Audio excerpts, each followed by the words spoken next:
¿Cómo era esa relación que tú tenías con el padre de tu hijo? Eso hay que sacarlo de la ecuación. A mí me dieron 3 paros respiratorios durante mi trabajo de parto con reanimación. Oh, Dios mío. Yo le dije, vea, doctor, si me voy a morir, que me muera tratando de salvarme, porque yo necesito hacer el último esfuerzo por mi hijo. Yo ni siquiera sabía cómo era la carita de mi hijo, porque pues no. A lo que yo sentí yo no te lo puedo describir porque yo no sabía si estaba viva o muerta. Y empezaron a hacer todos el papelito de hora de la muerte y todo. Yo no tenía ni signos vitales, nada. Yo dije, mi niño no me va a conocer y tampoco va a saber todo lo que su mamá está tratando de hacer para vivir, para estar para él. ¿Qué va a hacer de mí? ¿Y sabe qué me dijo ese doctor? Me dijo, ¿la puedo abrazar? Y yo le dije, claro. Y me dijo, mire, yo le juro que yo voy a hacer todo lo posible para que todo salga bien.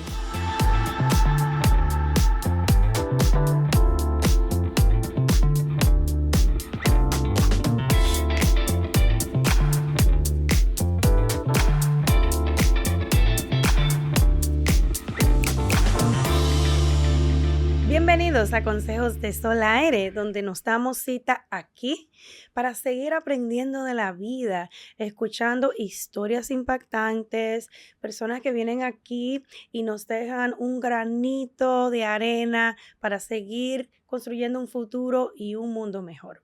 Bueno, hoy les traigo una historia súper impactante, una historia que cuando la escuché la primera vez dije, tengo que entrevistar a Sandra, tiene que venir al estudio.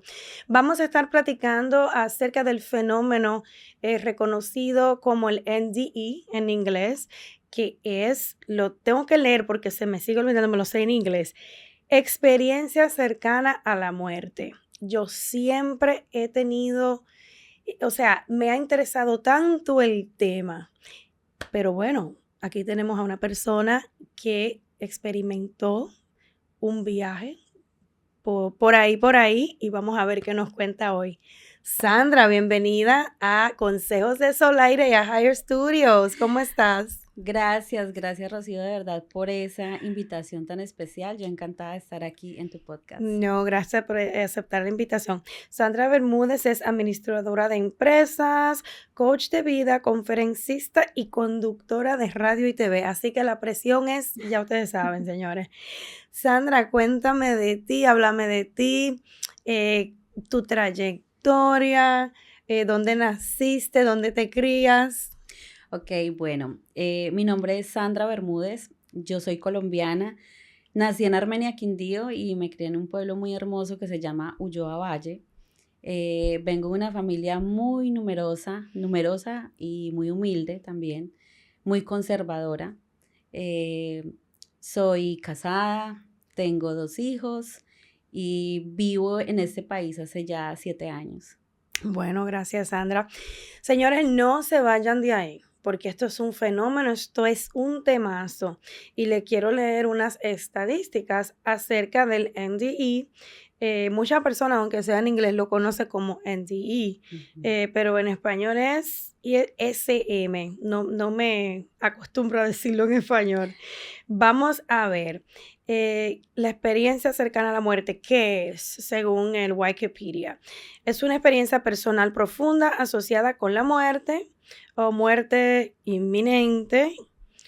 Los investigadores describen como algunas características similares entre estos pacientes que experimentan esto.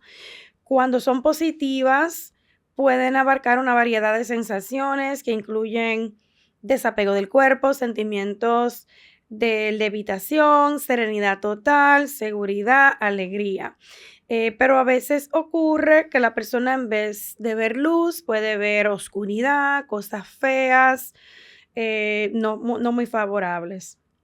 Se han informado experiencias cercanas a la muerte a lo largo del tiempo, distintas culturas, y se estima que entre 5 al 10% de la población general tiene recuerdos de un SM, incluyendo entre el 10 y 23% de sobrevivientes de un paro cardíaco. Wow. Bueno, Sandra, entonces naces en Colombia. Respetando a todos los latinos, el acento colombiano es mi favorito. Ay. Siempre lo ha sido. Bueno, entonces tienes 2 hijos, 2 varones, hembras. 2 hombrecitos, son Ujú. los príncipes y dueños de mi corazón. Sí, los amo. Yo tengo 3 varones, 5 con los 2 nietos. Sandra, yo sé un poco acerca de tu caso porque te escuché hablar y he leído sobre ti. Vamos a ir un poco a tu primer embarazo. Esto pasó durante tu primer embarazo. ¿Cómo era tu vida en aquel momento? Porque yo creo que hay que irse un poco más atrás Ujú. antes de llegar, porque yo creo que todo está conectado. Entonces, ¿cómo era esa relación que tú tenías con el padre de tu hijo? No, totalmente nula, o sea, cero. Ujú, Eso hay que sacarlo de la ecuación. ujú, Yo fui mamá soltera y pues obviamente estaba muy joven ujú, y estaba terminando justo mi carrera en ese tiempo. Y bueno, me tocó enfrentarme a todo este tipo de situación que muchas jóvenes y muchas mujeres pasan, que es un embarazo no deseado, no ujú, buscado. Pero igual yo decidí ser mamá, decidí tener a mi bebé. Cuando yo me enteré que estaba embarazada, yo ya tenía 4 meses de embarazo, o sea, estaba súper adelantado. wow, Y yo, como te digo, yo ya estaba terminando mi carrera y pues tenía, digamos, lo que yo veía en mi futuro era algo muy bonito, porque yo quería irme del país, de hecho tenía por ahí ya algo adelantado y había unas posibilidades muy altas de yo irme del país a trabajar en una multinacional y todo esto. Las cláusulas de la multinacional era pues no estar embarazada porque tenía que ser que uno pudiera estar viajando ujú, en diferentes países. Y yo estaba feliz porque pues uno lograr eso terminando justo su carrera, eso es como un hit para ujú. uno. Claro, cuando llega todo esto a mí el mundo se me cae encima. Y lo peor fue que la gente de la que yo esperé el apoyo y todo eso me dejó sola. Sola me dejaron de hablar, me decían que si para eso era que yo había estudiado tanto. Digo, ¿cómo así? Estudio tantos para eso, para quedar embarazada, para ser igual que todo el mundo. No, ¿cómo así? Y me dejaron de hablar. Y yo salí de mi casa, porque pues me tocó salir de mi casa. Y pues imagínate, yo embarazada, con todo el mundo viniéndoseme encima, sin apoyo de nadie, sin tener una relación sólida con una persona que me apoyara y yo sintiera que me quisiera o algo, fue muy dura esa parte. Y pues de todas maneras el embarazo en medio de toda la tormenta fue muy sano. Yo tenía en ese tiempo 23 años, entonces estaba, digamos que en plena juventud, todo fue muy bien, mis controles muy bien, pero mi embarazo fue un poquito raro porque me decían que iban a ser 2 bebés. Entonces yo casi todo mi embarazo yo pensaba que yo iba a tener 2 bebés porque era muy grande el bebé. No me decían, es que no sabemos si está el uno detrás del otro. Y en ese tiempo, pues todavía no estaba como ahora que hay ecografías hasta en 4D o en 3D. En ese tiempo ¿Qué no, edad, eran qué muy edad tiene tu niño? 17. Pero Ok. en Colombia eso apenas, eso era privado, ese tipo de ecografías y eran muy costosas. Sí, no te quiero interrumpir, pero has tocado tantas teclas que me han hecho tin, tin, tin, tin, tin, tin. Lo Sí, del contrato, o sea, eso es sí. ilegal en Estados Unidos. Tú no puedes no contratar a una mujer porque esté embarazada. Es totalmente, eso va en contra de las reglas Ah, de la no. humanidad y del Departamento de Labor de aquí, que te Ujú. diera la espalda a todo el mundo. Yo como mujer, wow, qué horrible se siente eso. Y por eso quería llevarte ahí, porque yo sé que los problemas emocionales, los traumas emocionales, cómo se manifiestan en nuestra salud física. Sí, Claro, Mm, pudo ser muchas sí, cosas de tiene, esas, seguro. pero en ese tiempo, pues, esta historia ocurrió en Colombia, ¿no? Las Mm, leyes son, y hasta hace muy poco han sido iguales. Hay ciertos contratos de ciertas multinacionales que cuando te piden para un trabajo, pues te dicen que no puedes tener ciertos compromisos. ujú, Y eso es a la vista, o sea, de todo el mundo. Muchas personas te lo pueden decir. Hay muchos trabajos que requieren tener esa disponibilidad.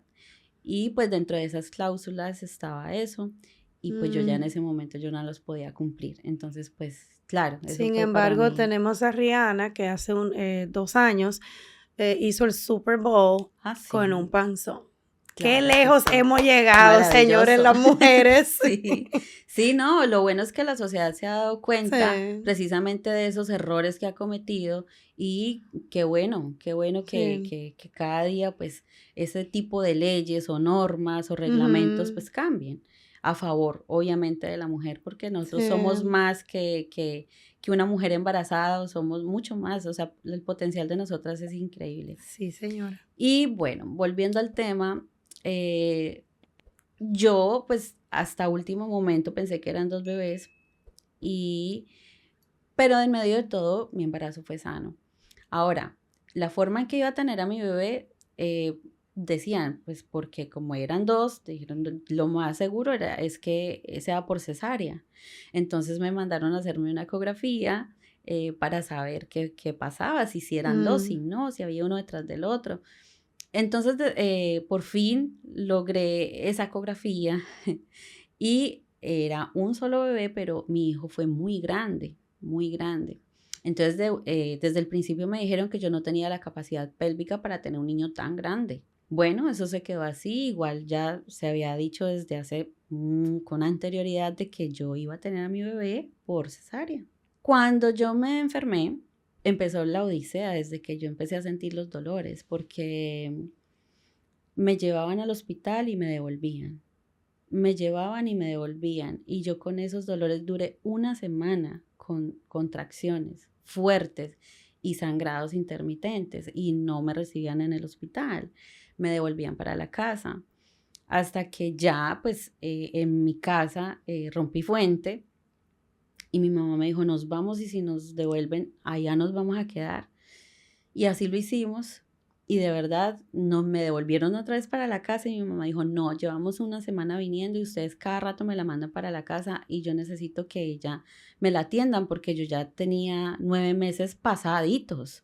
Ya llevaba días después de haber cumplido los 9 meses y yo estaba asustada. Y otras wow. personas me decían, no, tranquila, es que es primer bebé, muchas veces se demora un poquito más de las 40 semanas, puede llegar a la semana 41, pero algo en mí Oh, no sé, llámalo sexto sentido, corazonada, algo me decía que había algo que no estaba bien. Yo presentía algo y yo tenía mucho miedo. Y yo no hacía sino pedirle a Dios y a la Virgen que por favor me ayudaran porque yo le tenía pánico, pero pánico al parto. O sea, algo que vaya a dolerme algo en mi cuerpo, o sea, a mí me da miedo.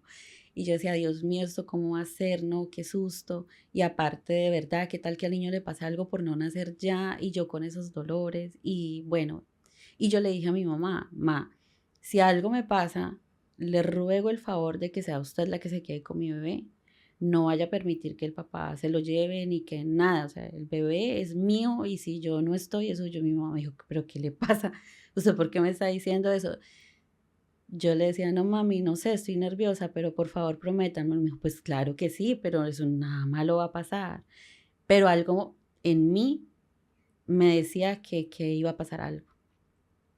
Me entraron. El médico que siempre me había atendido, el ginecólogo que siempre me había atendido, me dijo, bueno, definitivamente hemos visto que tú vas para una cesárea, más sin embargo, esperemos a que dilates un poquito más, te hago un examen de capacidad pélvica para saber si de verdad tu cuerpo está respondiendo y tienes la capacidad de que el bebé nazca natural o si definitivamente hacemos la cesárea. Cabe resaltar, y no es un detalle menor, de que el doctor, y eso es un error que espero que lo corrijan en las clínicas, venía de hacer 36 horas de turno corridas. Oh my God. Ese doctor ya tenía que salir a descansar. Y cuando yo llegué, él precisamente ya iba de salida. Entonces, pues me hizo el examen y me dijo, no, definitivamente tú necesitas una cesárea porque donde te haga, sea un parto natural, te puedes desgarrar o algo puede pasar. Entonces yo le dije, pues no sé, pues lo que usted diga. Entonces pues me dijo, no, sí, es cesárea, entonces no te voy a poner nada, solo te voy a dejar canalizada. Y cuando venga el otro ginecólogo de turno, pues simplemente te pasan a hacerte el procedimiento y todo va a estar muy bien. De aquí al mediodía vamos a tener a ese bebé con nosotros. Yo me tranquilicé, seguí pues con mis dolores, obviamente. Y ahí, después de que se fue ese doctor, fue que empezó mi calvario.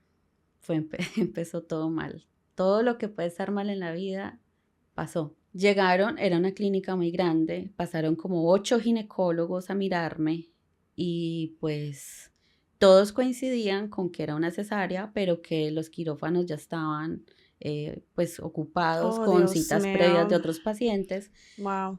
Fue un día Eh, de esos. sí, y resulta que a cargo de mí quedó una ginecóloga, una mujer. Entonces ella me dijo, pues yo no tengo tiempo para tanta cosa. Se lo voy a decir así, literal, como ella me lo dijo, porque a mí nunca se me olvida ni la cara, ni la expresión, ni la forma en la que ella me habló. Ugh. Ella me dijo, yo no tengo tiempo para tanta cosa. Yo tengo muchos pacientes hoy y ese bebé tiene que nacer ya, así que yo le voy a romper fuente porque necesitamos salir así. Y me hizo así, rapidito tenemos que salir. Entonces yo le dije, ya me van a pasar a hacerme la cesárea. Dijo, ¿cuál cesárea? Cesárea, y que usted lo va a tener normal. Yo le dije, ay, doctora, pero es que a mí me han dicho, hey, ¿usted sabe más usted o yo, que soy la doctora? Así me lo dijo. Y yo me asusté mucho porque, Wow. pues, yo pasaba de examen en examen diciendo que ese bebé era muy grande y pues yo sentí miedo. Esa corazonada que yo sentía como que se apoderó más de mí.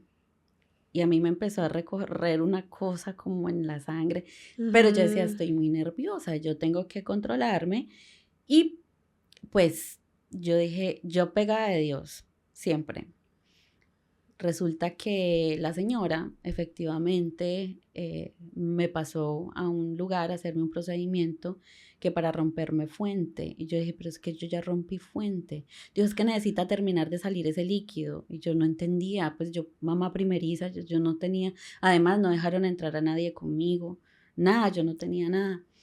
La señora cogió, no sé, yo no sé de eso, pero era un instrumento con una punta como así, era muy grande y la metió y yo sentí que me arrancaba el alma y yo le dije, usted me le va a hacer daño a mi bebé, quíteme eso, quíteme eso. Y yo empecé a sangrar mucho, mucho. Y bueno, porque el tema es muy largo, para no hacerle el tema tan largo, ella lo que hizo fue cortarme el conducto por donde uno orina. Ella no me sacó ninguna Te fuente ni nada, explotó la vejiga. sino que Wow. es algo llamado conducto periuretral y ella lo perforó. Entonces yo empecé a desangrarme, o Qué sea, era mucha animal. sangre. Entonces, pues pero ella nunca dijo nada. Yo sentía que algo salía y salía, algo, pero yo no alcanzaba a verme porque con esa panzota y esos dolores. Entonces llegó una enfermera a ponerme algo llamado pitocin, que para acelerar las contracciones. Sí. Yo le decía, es que yo tengo muchas, no, más, sí, hay que acelerar las contracciones. Entonces me puso algo en ese suero, que era ese medicamento, y no encontraba el lapicero o el marcador, y se fue a buscar su marcador. En esa llegó otra, me inyectó algo, y yo, venga, ¿usted qué me está inyectando? Pitocin, pero es que ya me lo aplicaron. Dijo, no, usted aquí no tiene nada marcado. Yo, señorita, Oh my me lo God. aplicaron, ya me lo aplicaron, por favor.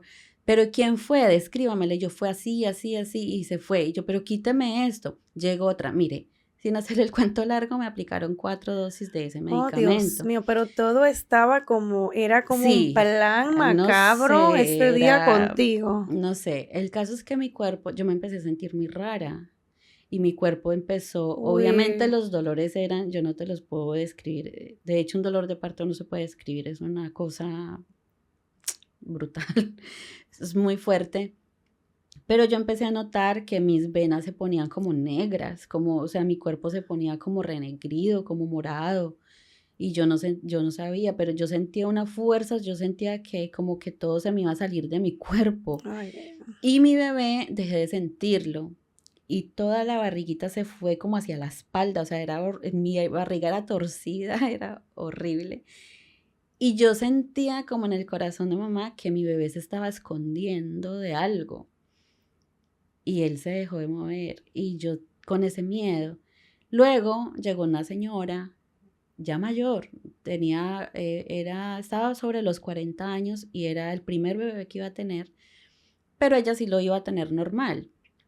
Pero esa paciente estaba esperando un medicamento especial de Bogotá y porque ella era hipertensa, diabética, tenía varios problemas y estaban esperando un medicamento especial para la señora. Y yo empecé con mucho vómito, mucho vómito y a sudar frío y yo me sentía mal. Y cuando llegaron con el medicamento para la señora, me lo aplicaron a mí. oh, Y Dios ahí mío, fue pero donde ¿qué es todo, esto? y ahí fue donde todo empezó a salir mal, Wow. porque entré en un paro respiratorio. A mí me dieron 3 paros respiratorios durante mi trabajo de parto con reanimación. Me tuvieron que poner oxígeno a mi bebé y me insertaron algo por el ombligo. Mejor dicho, fue muy horrible. El caso es que a mí me dejaron hasta lo último, o sea, yo ya estaba en 10 de dilatación, ya en etapa de expulsión de mi bebé. Y en ese momento en que estaba en la etapa de Oh, expulsión, ya en lo último, yo no podía hablar porque mi lengua era pesada, yo hablaba como así. Yo sentía que ya no me entraba oxígeno ni por la boca ni por la nariz.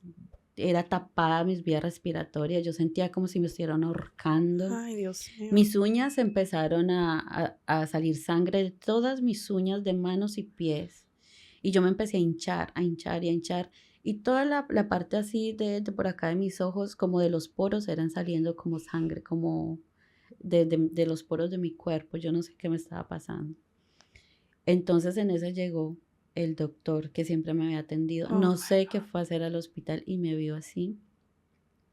Ese señor gritaba porque yo era sola, no había una enfermera conmigo, o sea, yo en eso y yo no había nadie. wow. Y no me pasaban ni a sala, ni para parto no natural, ni para el otro, o sea, yo ya no sabía qué hacer y yo ya no podía respirar.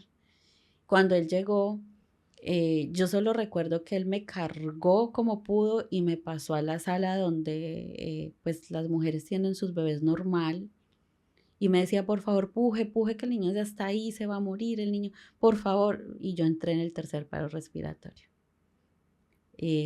Cuando volví en sí, yo ya estaba en el quirófano y me estaban empezando a hacer la cesárea. Pero yo estaba mal, yo no podía nada. Yo escuchaba todo, pero muy lejos. Ujú. Y yo escuché que mi bebé lloró. Yo en mi mente, como yo ya no podía hablar ni nada, yo en mi mente le seguía pidiendo a Dios que por favor me permitiera saber que mi bebé estaba vivo, que por favor lo dejara vivir. Y qué pena, pero sí, siempre es difícil recordar eso. Ay, Porque pues luego me di cuenta que lo que me pasó fue algo llamado tromboembolismo pulmonar.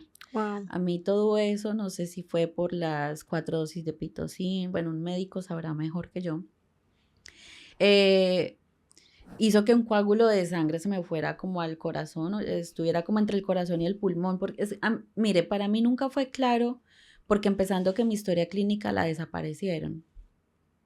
Nada de lo que te estoy contando aparece en los registros de nada, porque pues después de todo lo que pasó, que mi mamá buscó y fue a pedirla para de la demanda y todo, dijeron que eso estaba en el archivo histórico. Mucho tiempo después fue que yo me enteré que era imposible que un archivo estuviera en el histórico sabiendo que yo estaba aún en cuidados intensivos y pues no había salido de la clínica. Entonces eso fue algo muy raro que ocurrió.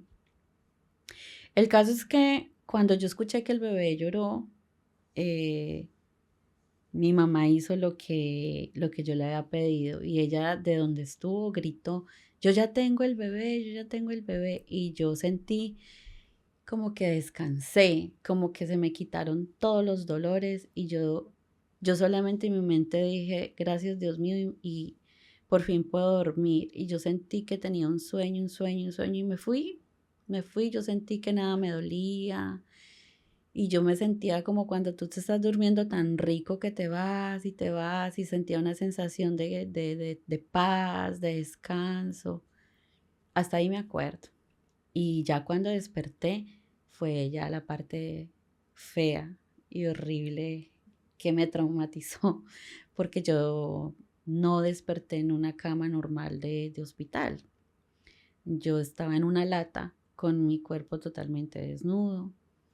Mi cuerpo saltaba como del frío, yo no sé, era como así, yo no, Ujú. yo sentía que mis dientes se iban a quebrar porque la mandíbula chocaba los dientes, era una cosa horrible y yo empecé a tomar como conciencia de mí, de dónde estaba y yo así con la mano medio tocaba porque yo no podía mover como mi cuerpo y tampoco podía hablar. Yo lo único que yo trataba de gritar y solamente era como así, como ahogada, porque igual seguía sintiendo que algo o sea, claro, tenía mis vías respiratorias muy, muy cerradas o lastimadas, no sé qué habrá pasado conmigo en todo ese tiempo, pero el caso es que cuando logré, después de mucho tiempo, para mí pasaron horas, no sabría decirte cuánto tiempo pasó, pero cuando logré mirar hacia un lado, vi que había otra persona, pero también estaba desnuda. Era un señor y yo decía, pero ¿cómo dejan a un señor y a una mujer desnudos o sea, no, tan raro, pero ¿por qué? Qué pena, no, o sea, yo pensaba muchas cosas y algo no me cuadraba y yo decía, pero ¿qué es este frío tan horrible? Y yo sentía como cuando uno abre una nevera eh, y sale humo de lo fría que está. Y yo decía, pero ¿por qué ese humo? ¿Por qué ese frío? Y yo no soportaba el frío. Cuando logré mirar hacia otro costado, fue que pude ver un cuerpo tapado y supe que era el de una mujer porque el cabello le colgaba así. Y ahí fue donde yo me di cuenta que yo estaba en una morgue. Oh, Y Dios mío. entonces ahí empezó, o sea, lo que yo sentí yo no te lo puedo describir porque yo no sabía si estaba viva o muerta. Yo en ese momento yo no sabía, yo decía, pero yo siento todo, pero no hay nadie, pero estoy sola, pero estoy acá, yo me morí, o sea, yo estoy muerta y Dios mío, ¿yo para dónde me voy? Yo no veo nada. Yo pensaba, porque yo no podía Ujú, expresar nada, yo decía, pero la gente dice que ve un túnel, que yo no veo nada, yo veo todo igual, Dios mío, y qué ujú, desespero y qué angustia, y mi hijo, y qué me pasó, y yo no sabía qué hacer. ujú. No sé cuánto tiempo pasó porque yo trataba y trataba de gritar y haz de cuenta como cuando estás en un sueño que tú tratas de gritar y como no, que no te puedes ni mover ni gritar, Ujú. pero yo lo estaba viviendo en realidad. Hasta que escuché que alguien entró y yo traté de hacer más duro como, como así, y solamente escuché el grito de un hombre que decía, ¡ay, la muchacha está viva! Y corrió. En cuestión de segundos eh, llegaron a ponerme en una manta, como, haz de cuenta, como cuando uno, donde uno mete los sándwiches, que es en ese papel eh, de aluminio, pero Ujú. era como una cobija. Sí, para calentar el Entonces cuerpo. me metieron el cuerpo ahí y me sacaron de ahí y ya me llevaron a un lugar donde yo sí identificaba que era un hospital y yo decía, no, pero Ujú, yo no estoy muerta, ujú. yo no sé qué me pasa, mi cuerpo no me respondía igual. Y pues ahí me tuvieron que entubar y todo eso. Wow. Y yo estuve después de eso 15 días más en cuidados intensivos. Yo no pude alimentar a mi bebé, yo no pude cargar a mi bebé. Y cuando por fin me dieron de alta de ahí, fue muy duro también porque delante de mi mamá, yo estando ahí, acabándome de desconectar, o sea, ya Me habían acabado de pasar a una habitación. Yo no sentía la mitad de mi cuerpo. Yo tenía muerta la mitad del cuerpo. Le dijeron a mi mamá, no, llévesela, que ella de esta semana ella no pasa porque llévesela. Se desahuciaron de Me nuevo. desahuciaron Wow. delante de Pero qué mí. hospital. Yo espero que tú nunca hayas pasado por ese hospital. Eh, Dios mío. sí, eso fue lo que pasó. Entonces no te dan ni siquiera un diagnóstico porque fue una mala práctica médica por todas partes. Entonces no. Claro, fueron mil cosas, pero lo único que aparece en la historia clínica es lo del tromboembolismo pulmonar. Fue lo único que dejaron. Mm. No pusieron absolutamente nada. Y eso que después de ahí fueron muchos otros problemas porque pues mm, me di cuenta después de que me llevaron para mi casa, yo no podía orinar y habían omitido ese pequeño detalle que les conté al Pequeño detalle. principio, que era que me habían Perforado la perforado mi vejiga. conducto periuretral Mm. y yo estaba atacada de orina, o sea, imagínate todo lo que me había pasado, un tromboembolismo pulmonar, acabando de salir de una UCI, ellos me mandaron para la casa y yo era con unas fiebres aterradoras. Empezaron a andar conmigo por toda la ciudad. Esto fue en la ciudad de Cali y en ninguna parte me atendían, en ninguna clínica. Obviamente me llevaron a la clínica donde nació el bebé y todo y me dijeron que no me podían atender, que porque no había ginecólogo disponible. Cada que yo iba, nunca me atendían. Y el ginecólogo que era el que tú confiabas tampoco. Nunca me dieron cita con él y después de que tratamos de hacer la demanda y todo, yo logré hablar con el doctor porque mi mamá se quedó esperando hasta que ese señor saliera y él le dijo, señora, a nosotros nos prohibieron hablar sobre este caso porque Wow. si nosotros hablamos nos echan y nos quitan la tarjeta profesional. Entonces, Wow. y yo era sola, como te digo, yo no tuve nunca el respaldo del papá de mi hijo ni de nadie, o sea, la única era mi mamá que iba a estar conmigo Wow. y nada más. Y yo nunca tuve el respaldo de nadie ni que me ayudara. Eso murió ahí. Eso se quedó Wow. así impune. Porque yo digo, eso fue más que un intento de asesinato, doble, porque fue con mi bebé también, nunca les importó No, lo que y pasaba con mi fueron bebé. tantos errores. A Fueron mí muchas cosas. fueron por lo menos 4 o 5 errores No, o pero no le he malas. contado el peor error. Oh, no, hay más. Sí. Oh, Dios mío. Claro, yo te digo que yo estaba mal y me llevaban a muchas partes. Lo único que yo tengo que agradecerle por parte del papá de mi hijo fue que él al darse cuenta, pues intentó buscar un amigo que se acordó que era médico y cuando él le comentó, le dijo, pues yo soy ginecólogo, tráigala que yo estoy aquí en el hospital departamental de Cali. Entonces me llevó.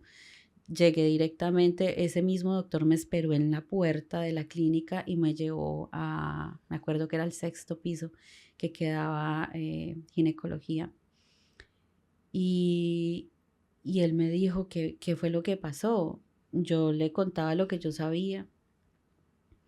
Entonces él me dijo, mire, yo le voy a ser sincero, si yo tengo que hacerle un procedimiento, pero por lo del tromboembolismo pulmonar el procedimiento tiene que ser a sangre fría. Yo no le puedo poner anestesia porque si no usted se me queda en la anestesia. Y el problema es que tampoco le doy la seguridad de que usted pueda salir con vida del procedimiento. Entonces eran ya 3 veces muerta en tan poco tiempo. O sea, ¿cuántas veces más me tenían que decir que me iba a morir? Y te Eh, hacen el procedimiento a No, sangre no, fría. él me dijo, mira, yo tengo 3 pacientes en trabajo de parto, yo voy a ir a darles vuelta y mientras eso lo piensas porque no tienes tiempo, no hay tiempo y yo necesito saber qué vas a decidir. Y él se fue y yo me quedé ahí sola porque estaba sola. Mi mamá se quedó con mi bebé y me llevó el papá de mi hijo. Y en ese momento yo ya estaba peleada con Dios, te lo digo. Yo dije, usted me dejó sola. Y nunca, o sea, pasaron tanto tiempo yo sin poder disfrutar de mi hijo, ni nada.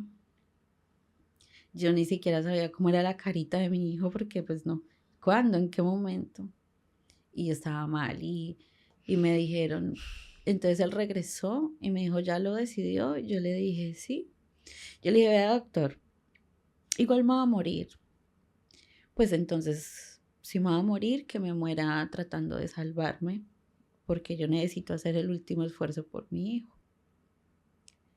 ¿Y sabe qué me dijo ese doctor? Me dijo, ¿la puedo abrazar? Y yo le dije, claro. Y me dijo, mire, yo le juro que yo voy a hacer todo lo posible para que, para que todo salga bien. Pero si yo no lo logro, necesito que usted me perdone. Es que es inconcebible, o sea, no entiendo qué fue lo que le hicieron. Por todos los médicos que yo pasaba antes de llegar donde él, aunque no me atendían, se quedaban asombrados de lo que me habían hecho. Empezaron a organizar todo para mi procedimiento y sobra decirlo que fue terrible porque imagínate, yo viendo todas esas cuchillas, Despierta todo, y totalmente. yo ahí viendo todo y sabiendo que yo no iba a recibir ni una gota de anestesia. Y empezó obviamente el procedimiento y ni te cuento, o sea, yo inmediatamente me desmayé. Yo pegué un grito que yo creo que se escuchó en toda la clínica y yo me fui. Wow. Iba y como que volvía y del dolor me volvía y me iba, o sea, era así. Y llegó un punto en que el doctor, yo tenía como hasta cierto momento, hasta cierta hora para despertarme.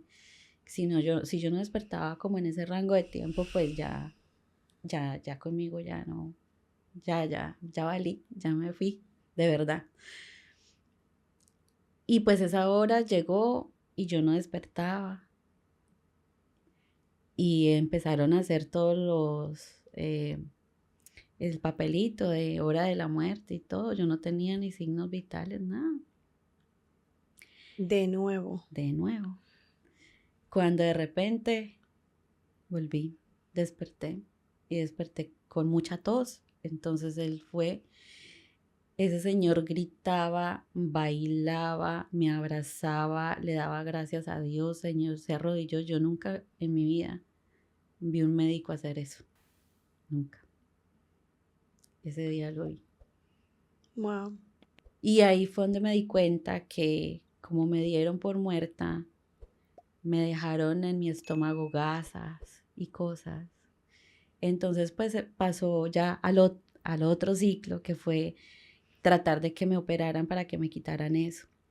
Y volvieron y me negaron, me dijeron que no, que porque eso era una cirugía estética. Entonces me tocó meter tutelas y pasaron muchas cosas. Pero sí fue un proceso muy largo que, que es yo, todos los pormenores, o sea, esto es por encimita de lo que pasó. Porque Ujú. realmente lo que yo voy a contar lo quiero contar en mi libro, que espero que salga pronto. Porque sí, son muchos temas los que se tocan. No, esto es una historia donde podemos hacer una docena de podcasts, porque esto es tan Sí, profundo, tan wow. O sea, hay más. Ya yo estoy ya que, sí. wow, yo estoy traumada solo escuchándote a ti. Yo no sabía que era tanto y tanto que tú habías pasado. Yo Mm, pensaba que era nada, que fuiste a parir y te quedaste ahí. Yo no tenía ni idea de, de todo lo que tú viviste. Y es sí. para que la gente vea, me tengo que ir por la vía de la mujer, o sea, lo frágil que es la vida, pero las cosas que pasamos solamente las mujeres, porque los hombres no paren. Entonces a un hombre no le va a tocar una historia así. Y me atrevo a apostar que nuestra cultura latina, que es reconocida por ser bien machista, que a un hombre seguro no lo van a atender así como te atendieron a ti, como así como te dijo la ginecóloga, tan despectiva esa señora, o sea, Fueron wow. muchas cosas, fueron mucha falta de ética médica, de Mm, profesionalismo, falta de todo, diría yo, de sensibilidad. Uno ve una medicina tan deshumanizada, o por lo menos la que me tocó vivir a mí ujú. en ese momento, ver que otra mujer le diga a una mujer que está en un momento tan delicado, dirigirse así, o sea, hablarle así y, y hacer como si nada, o sea, como si fuera un trapo y ya, como una cosa ahí, ni siquiera lo tratan a uno, o sea, Ujú. ni se tocan por el bebé que está ahí por nacer, No. ni por la mamá que está en ese Mm. proceso. Y aparte de todo, tú cuentas esa historia, la gente quiere, ay, la maternidad es bella y es hermosa y una Ah, mujer es como que no tiene derecho a contar una historia y decir, no, para mí fue traumático. No sé si recuerdas cuando Kim Kardashian estaba embarazada la primera vez, que engordó mucho y ella tuvo muchas complicaciones en el embarazo. Y en una entrevista le preguntaron y ella le dijo que la maternidad para ella había sido un momento horrible. Y esa sí, mujer fue criticada por eso. Y digo yo, pero no. es No que te tú no creas, puedes no te decirle. creas, a mí también me señalaban mucho porque es que uno romantiza mucho Claro. la maternidad, romantiza el embarazo, romantiza el momento de nacer su bebé. Y, o sea, realmente debería ser un momento muy lindo, es que lo es. Sí. El problema es que a veces lo que está afuera, el entorno, es lo que no se presta. Ahora, hay cosas que uno no las tiene en las manos, que es de Ujú, pronto que tú vengas con una complicación de salud previa, bueno, son muchas cosas, pero con todo y eso yo creo que con un buen acompañamiento puede llegar a ujú, ser lo que uno no, románticamente piensa que es. Pero cuando uno no tiene un soporte emocional, ni el soporte familiar, cuando ujú. te has tenido que ir de la casa, cuando nadie te habla, cuando no tienes a ese papá de ese bebé presente o cuando, bueno, son tantas cosas que se pasan, ¿no? Yo te quiero hacer una pregunta. Existen tantas religiones, tantas creencias espirituales en el Mm, mundo. Yo no he estudiado teología, pero siempre desde pequeñita he sentido una gran pasión y una curiosidad por qué somos, qué hacemos aquí y quién es Dios, porque mm. todas las iglesias, las religiones, la Biblia, el Corán pretenden saber quién es Dios, ¿verdad? ¿Tú conociste a Dios? Sí, y lo sigo conociendo. Y Mire, cambió tu perspectiva un antes y un después al respecto. claro, claro. Mire, yo nunca he dejado de creer en Dios. Yo les dije que yo me peleé con Dios y sí es cierto. Ujú. Yo sentí que a mí Dios me abandonó. Si el mismo Jesús sintió que Dios lo dejó, Ah, o sea, su padre lo dejó, ¿me iba a entiendes? decir eso ahora Exacto. mismo. Es que Sí, es el momento en que sí. uno está en el hilo, que está más allá que acá, Ujú, uno siente como un abandono. ujú, Y yo me sentía la más abandonada de todas, la más desdichada de todas. Pero después, cuando uno sigue viviendo su proceso, porque pues obviamente yo volví a la vida gracias a Dios y a este ginecólogo que ujú. logró hacerme este Un procedimiento y yo ángel. volví, sí, que fue un ángel en mi camino y donde Ujú, esté lo bendigo y espero que esté muy bien. Eh, yo digo, Dios estuvo en ese ginecólogo, Dios estuvo en ese ujú, procedimiento y tal vez Dios estuvo ahí, tal vez sí me morí, pero Él me dio la oportunidad de regresar, porque es que la posibilidad, solamente con el tromboembolismo pulmonar ujú. se salva, de 1000 personas se salva una. Wow, Esa es la estadística, por lo menos que se manejaba en el tiempo en que me ocurrió a mí el wow, suceso. No sé wow. realmente ahora cómo estará la estadística, pero ahora con mi segundo bebé me doy cuenta que de pronto no ha variado mucho la estadística, porque desde el momento en punto en que yo me di cuenta que yo estaba embarazada, que fue mi segundo embarazo, que ya fue aquí en este país, y yo tuve que contar esta historia, obviamente, porque tenían que saber todo lo que me había pasado. Ujú, Perdón, me salgo un poquito. Ese día me dio mucha risa porque el ginecólogo, yo tenía cita con ginecólogo y cita con ginecólogo de alto riesgo. Entonces yo todas las semanas tenía que ir hasta 2 veces a ujú, citas diferentes con uno y otro ginecólogo. Y estando con el ginecólogo de alto riesgo, me decía, cuéntame cómo es tu historia clínica, que es que esto está muy complicado. Ujú. Entonces yo empecé a contarle, me dijo, ¿puedes parar y yo puedo llamar a mis estudiantes? Y me hicieron así una fila de estudiantes en la clínica y yo contando esto y Ujú. ellos tomando nota y ellos estaban asombrados. Y, ¿cómo? ¿Cómo? Ujú. Porque es que con todo lo que me pasó a mí es muy poco probable que una persona sobreviva. Entonces yo digo, Dios sí estuvo ahí.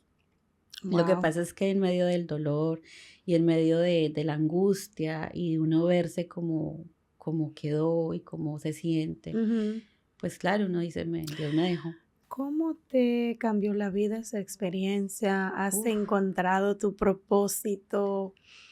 ¿Cómo ves la vida?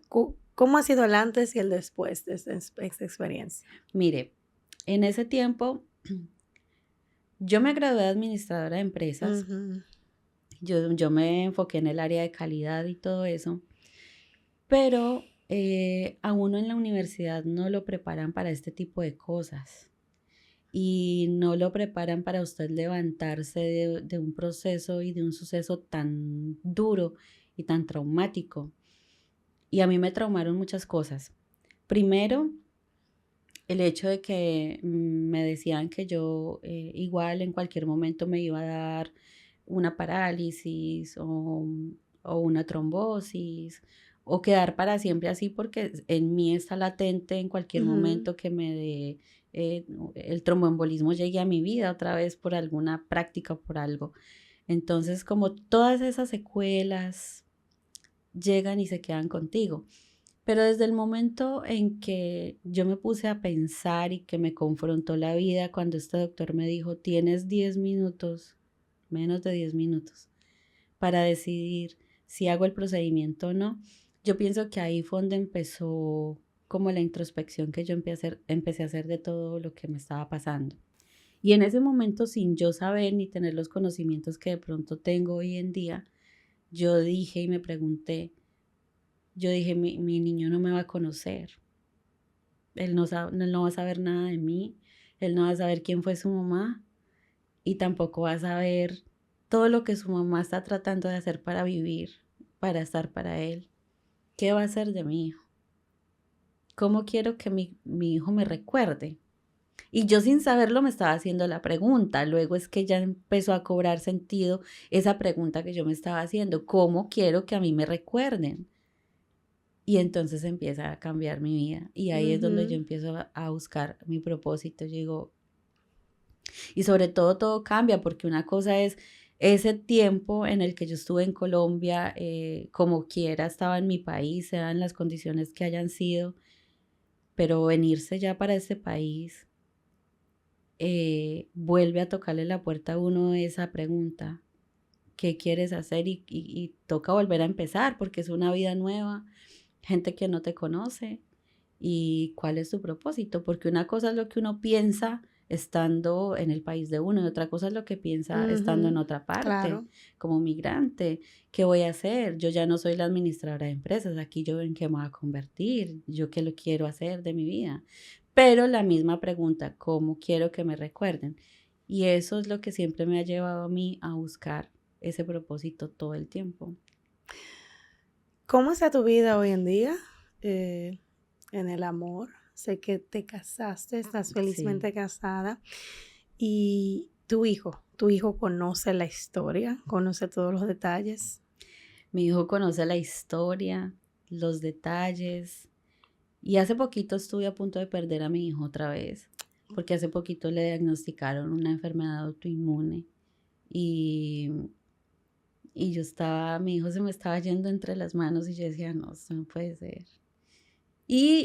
O sea, si yo te pongo una lista de enseñanzas que me ha dado la vida Wow. y de todo lo que he aprendido, pues imagínate, no terminamos hoy. Pero lo que yo te puedo decir es que siento que hay que morir para vivir. Wow.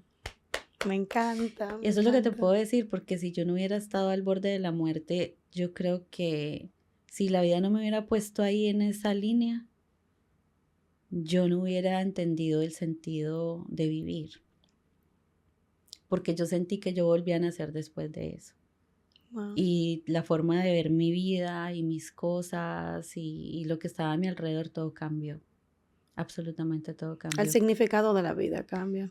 Sí, y muchas veces, y mire que no hay que estar literalmente muriéndose o llegar a ese punto como para usted tener la oportunidad de vivir otra vez. Muchas veces tenemos que morir a tantas cosas que nos gustan, pero que no son buenas para nosotros. Ujú.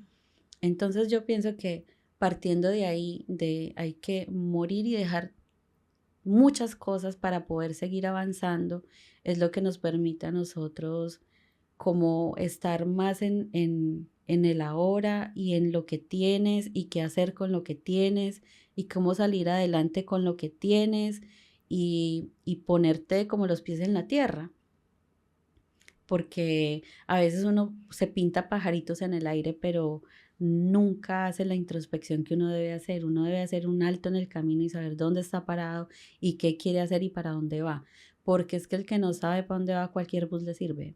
Yo para concluir te quiero pedir, háblanos de este libro que tienes aquí y alguna herramienta, eh, tu pilar principal o una herramienta que tú hayas utilizado, que hayas acudido para tú poder seguir adelante y sanar esa herida, que bueno, obviamente eso va a ser un tema traumático, cada Ujú. vez que la cuentes la historia. Te doy las gracias por compartirla. Qué historia, tenemos que hablar de nuevo, porque yo quiero saber detrás de cámara todo, todo, todo. Eh, Gracias una vez más por No, a contar y ti por revivir. permitirla contar. Lo que pasa es que, Sí. mire, este libro Mm, llega a mi vida, como te digo, mi historia se parte, ¿no? Cuando uno está en el país de uno, uno es una cosa y uno es un profesional y uno tiene muchas herramientas, pero cuando uno llega a un país desconocido, la historia cambia. Y ahí es donde se me presenta a mí la oportunidad y me dijeron, te regalo una beca para estudiar comunicación. Y ahí es donde entro a estudiar comunicación y me empiezo a familiarizar con el tema. Y cuando yo llegué aquí, yo no tenía ni siquiera quien me dijera dónde cogía el bus o cómo se coge el tren ni cómo se compra un tiquete de tren. Yo no sabía nada, nada, nada, porque cuando yo llegué aquí, la persona que me iba a dar ese soporte, se suponía, pues nunca lo hizo. Y yo aquí me quedé sola con mi hijo. Entonces fue muy duro y yo no quería que la gente pasara por lo mismo que yo pasé. Entonces, uno de los propósitos cuando yo empecé a estudiar comunicación fue, yo necesito buscar una herramienta para que la gente que vaya a venir a este país o que ya esté así como yo, no pase por lo que yo estoy pasando. O sea, sepa dónde está alguien que te arregle las uñas, sepa dónde hay alguien que haga esto o lo otro, que ofrezca este servicio, o sea, que no esté tan perdido. ujú.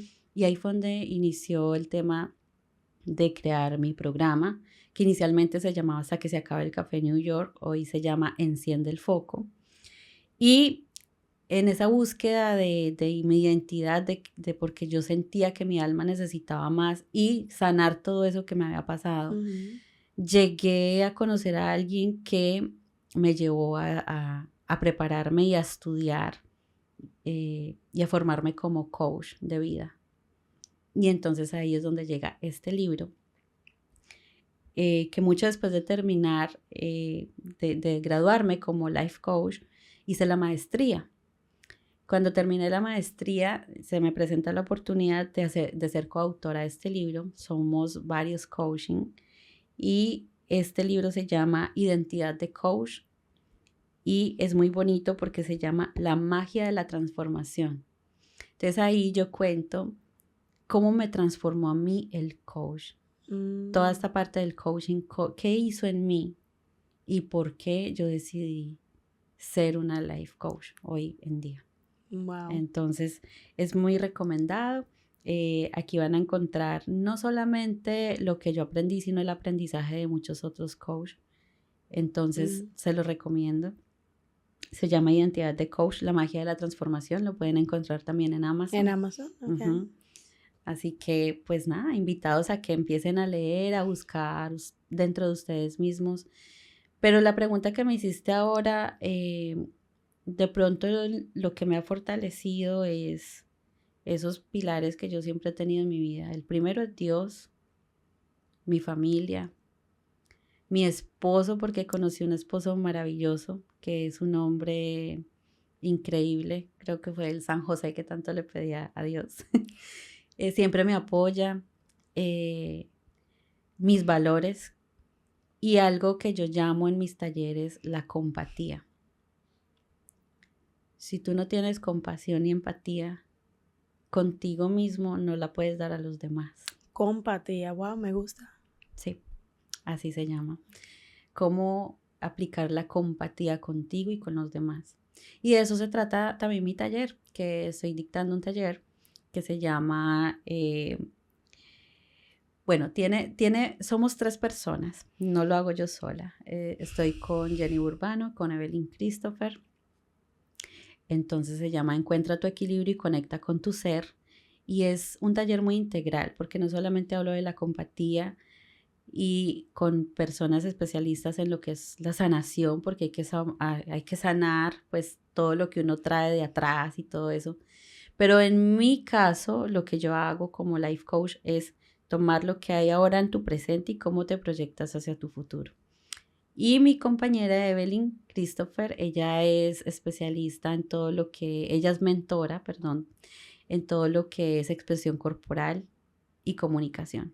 Entonces, ¿cómo te paras tú ante las personas? ¿En qué momento hacer un negocio o no? De acuerdo a lo que está comunicando el cuerpo, la persona. Tú me estás comunicando algo con tu cuerpo, con tu mirada, con tu sonrisa. Yo te estoy comunicando otra cosa. Entonces es un taller muy bonito. Sí, Evelyn Christopher fue quien me preparó a mí para mi evento. También. Mira, ¿ves? Maravilloso. Sí. Entonces ves que es un taller muy interesante, que están todos invitadísimos. Está ahorita muy asequible porque es por Zoom. Entonces no importa de dónde estés, ni en el estado en que estés, ni en el país que estés, puedes estar en el taller. Muy lindo, me encanta.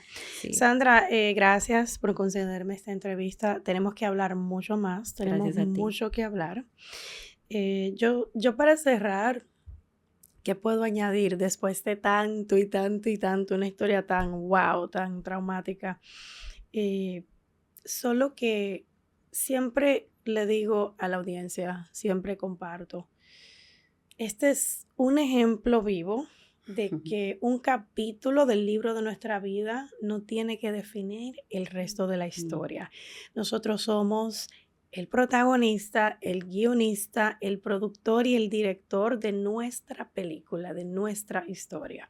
Y así como esta gran mujer, yo sé que es una historia impactante, muy traumática, con partes horribles y negativas, pero el resultado final ha sido una historia bella, un final feliz. Yo soy una eterna enamorada del amor. Sí. Ella está felizmente casada, así que para mí eso es un triunfo. O sea, sí. Y vamos a brindar, vamos a cerrar esta entrevista en alta, porque esto es una celebración de vida. Claro que sí. Un brindis por la vida. Gracias. Salud. Y salud por todas esas mujeres, porque cuando más oscuro está es cuando ya va a amanecer. Entonces las invito a que corran esa milla extra, a que no se detengan, a que muchas veces uno quiere tirar la toalla y como que dejar todo tirado justo cuando ya va a llegar a la donde meta quiere. Final. Entonces corren siempre esa milla extra, esa determinación. Yo tengo una frase que es sin prisa pero sin pausa. No necesitan correr, pueden hacerlo día a día, de a poquito pero sin parar.